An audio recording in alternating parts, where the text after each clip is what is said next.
নমস্কার বন্ধুরা, রাইজ আইজের তরফ থেকে আমি পৌলমী ঘোষ আপনাদের সকলকে জানাই স্বাগত। আজকে একটি অন্যরকম ইন্টারেস্টিং বিষয় নিয়ে আমরা কথা বলবো। আমরা জানবো যেখানে বৃষ্টিপাত 50 সেন্টিমিটারেরও কম, যেখানে তাপমাত্রা 50 ডিগ্রি সেন্টিগ্রেড ছাড়িয়ে যাচ্ছে, সেখানে সবুজের ছোঁয়া ধীরে ধীরে কি করে বৃদ্ধি পাচ্ছে সেই বিষয়ে তো আমরা জানবোই। প্রথমে জেনে নিই এই সিনেমাটিক গল্পটা হচ্ছে কোথায়। নেচার ঘটাচ্ছে, একদমই আমাদের প্রকৃতির জন্য হচ্ছে। কোনো মানুষের মানুষের একটু কাজ তো আছেই, সেটা তো আমরা জানবোই, কিন্তু কিভাবে হচ্ছে, কোথায় হচ্ছে সেটা আগে জেনে নিই। প্রথমত জেনে নিই কোথায় হচ্ছে। এটা হচ্ছে থর মরুভূমিতে। থর মরুভূমি। থর মরুভূমি সম্পর্কে আগে আমরা একটু বুঝে নিই, জেনে নিই কিরকম তার তাপমাত্রা, কিরকম মাটি পাওয়া যায়, কিরকম জীবজন্তু, পশু পাখি, গাছপালা কি পাওয়া যায়, তার লোকেশনটা কোথায়। তারপর জানবো এই সবুজের ছোঁয়া বেড়ে যাওয়ার কারণটা কি। এই লোকেশনটা না পাকিস্তান আর ইন্ডিয়া দুটো নেশন, দুটো কান্ট্রি কিন্তু কিছুটা কিছুটা পরিমাণে নিয়ে আছে। আচ্ছা, যেমন সিন্ধ আর পাঞ্জাব, পাকিস্তানেও কিন্তু যে পাঞ্জাব আছে সেই পোর্শনটায় আছে, আর আমাদের ভারতে তো আছেই। আচ্ছা, এটা ওয়েস্টে কি আছে? সিন্ধু উপত্যকা।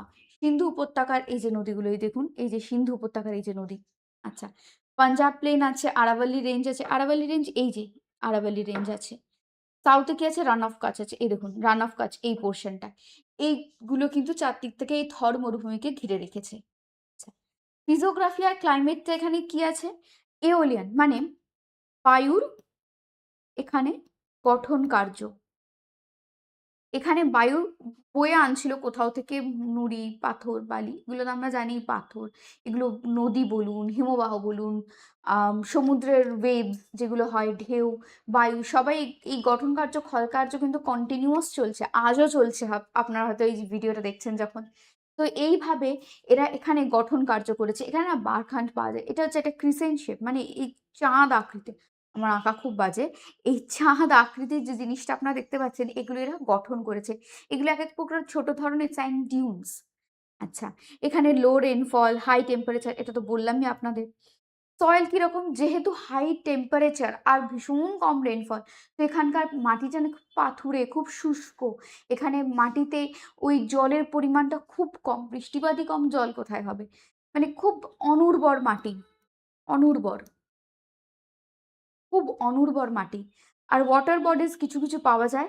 স্যালাইন লেকস আছে। স্যালাইন কেন? কারণ এখানে তো এতটাই বৃষ্টিপাত কম আর এতটাই টেম্পারেচার বেশি, যে জলটা থাকছে মাটির, যে মাটির থেকেও তো কিছু খনিজ পদার্থ পাওয়া যায়। এই খনিজগুলোর জন্য মাটিতে কিছু কিছু খনিজ লবণ থাকে।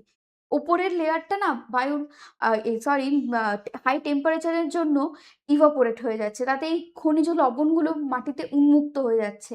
তাতে জল পড়ছে, সালাইন লেক তৈরি হচ্ছে। এটায় কোনো মিষ্টি হ্রদ পাওয়া যাচ্ছে না, মিষ্টি জলের হ্রদ।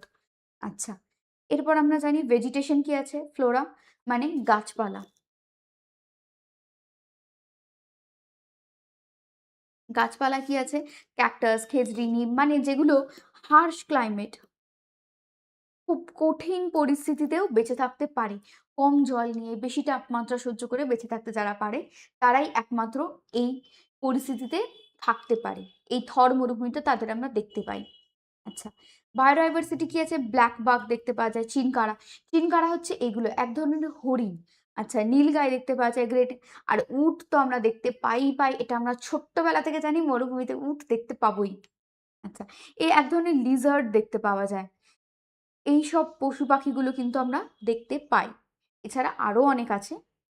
আচ্ছা, এখানে ডেজার্ট ন্যাশনাল পার্ক আছে, একটা প্রোটেক্টেড এরিয়া। এই যে আপনি উট দেখতে পেলেন বা এই চিনকারা দেখতে পেলেন বা এই বিভিন্ন ধরনের যে পশু পাখি আপনারা দেখতে পেলেন, এগুলো নিজেদের না এই বাসস্থান ছেড়ে হ্যাবিটেট, যেহেতু এখানে মরুভূমি, সবসময় বেঁচে থাকতে পারছে না, বা ওদের পোচিং হচ্ছে, চোরা শিকার করা হচ্ছে, তাই গভর্নমেন্ট থেকে এদের বাঁচিয়ে রাখার জন্য, এদের এই ক্লাইমেটে ভালোভাবে যাতে এরা সুস্থ পরিস্থিতিতে বাঁচতে পারে, তাদের জন্য এরকম একটা ন্যাশনাল পার্ক তৈরি করে দিয়েছে, যাতে এদের প্রোটেক্ট করা যায়।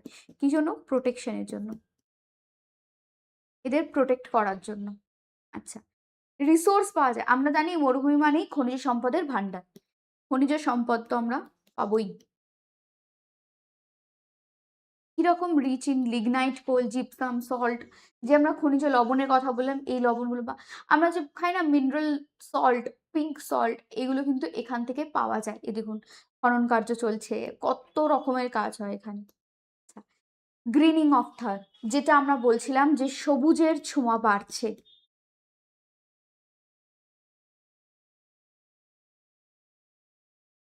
সবুজের ছোঁয়া বাড়ছে। 38% অ্যাপ্রক্সিমেটলি 38%, ধরুন ১০০% যেখানে ছিল এখন সেখানে ১৩৮% হয়ে গেছে। মানে ১০০ ছিল ১৩৮ হয়ে গেছে। 38% অ্যাপ্রক্সিমেটলি যেটা বেড়েছে গ্রিনারি, সবুজের ছোঁয়া কিন্তু বেড়েছে। সবুজের ছোঁয়া বেড়েছে মানে কি? এই দেখুন এত গাছপালা কিন্তু এখানে বেড়েছে। এখানে কেন হচ্ছে increased monsoon rainfall? Monsoon rainfall যেখানে অ্যাপ্রক্সিমেটলি 50 সেন্টিমিটারেরও কম হতো, সেখানে সেটা কিন্তু বেড়েছে।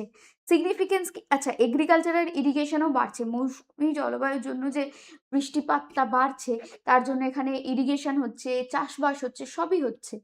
চেঞ্জিং ডেজার্ট ইকোলজি, কিন্তু প্রবলেমও হচ্ছে বা সুবিধাও হচ্ছে। পজিটিভ, নেগেটিভ এটা দুটোই আছে। এখানে কিন্তু এই যে ডেজার্টের যে ইকোলজি, ডেজার্টে যে পশু পাখিরা বেঁচে থাকতে পারে, তাদের যে ক্লাইমেটে অ্যাডাপশন হয়ে গেছে, মানে ধরুন আমি 50 ডিগ্রি টেম্পারেচারেই থাকতে অভ্যস্ত। আমি কম জল নিতেই অভ্যস্ত। আমার কাছে যদি বেশি জল এসে যায় আমি মারা যাবো, বা কম টেম্পারেচার আসে মারা যাবো। এরকম একটা পরিস্থিতি কিন্তু তৈরি হচ্ছে।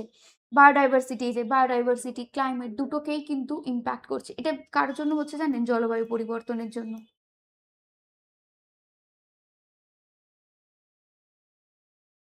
জলবায়ু পরিবর্তনের জন্য হচ্ছে।